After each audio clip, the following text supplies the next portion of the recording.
আজকের আমরা পটল আলু তেলাপিয়া মাছের ঘরোয়া রান্না স্পেশালভাবে বানাবো। হ্যাঁ, প্রথম আমরা পটল কেটে নিলাম। পটলটা ভেজে নিতে হবে।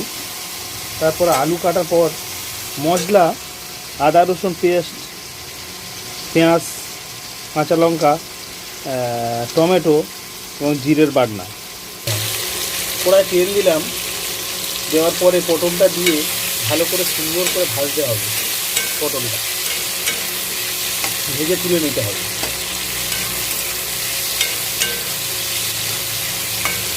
আপনার সঙ্গে থাকুন, দেখতে থাকুন। আলু পটলটা আমরা এইভাবে 10-15 মিনিট ভাজতে থাকবো।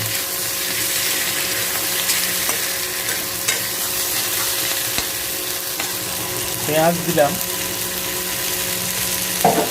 কাঁচা লঙ্কাও দিলাম, আদা রসুনের পেস্ট দিলাম, টমেটোও দিলাম। দিয়ে আমরা ভালো করে কষতে থাকবো।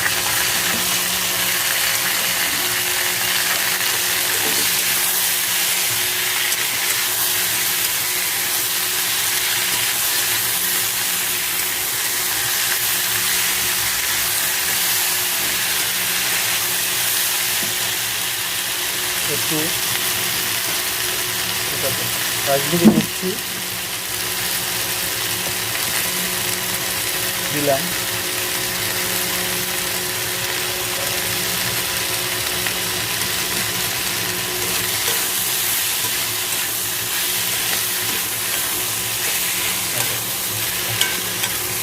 কষা হয়ে গেছে।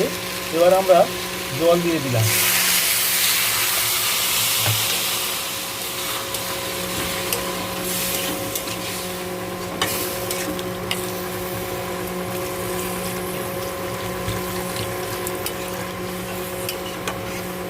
কি দারুণ কালার এসছে।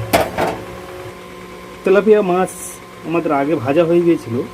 তো এবার মাছটা আমরা তরকারি ফুটে গেছে, ফুটানোর সাথে দেব।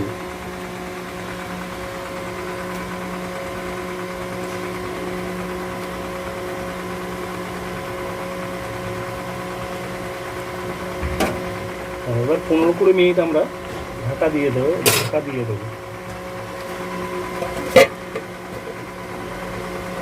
উনুনটা আস্তে দিয়ে দেবো।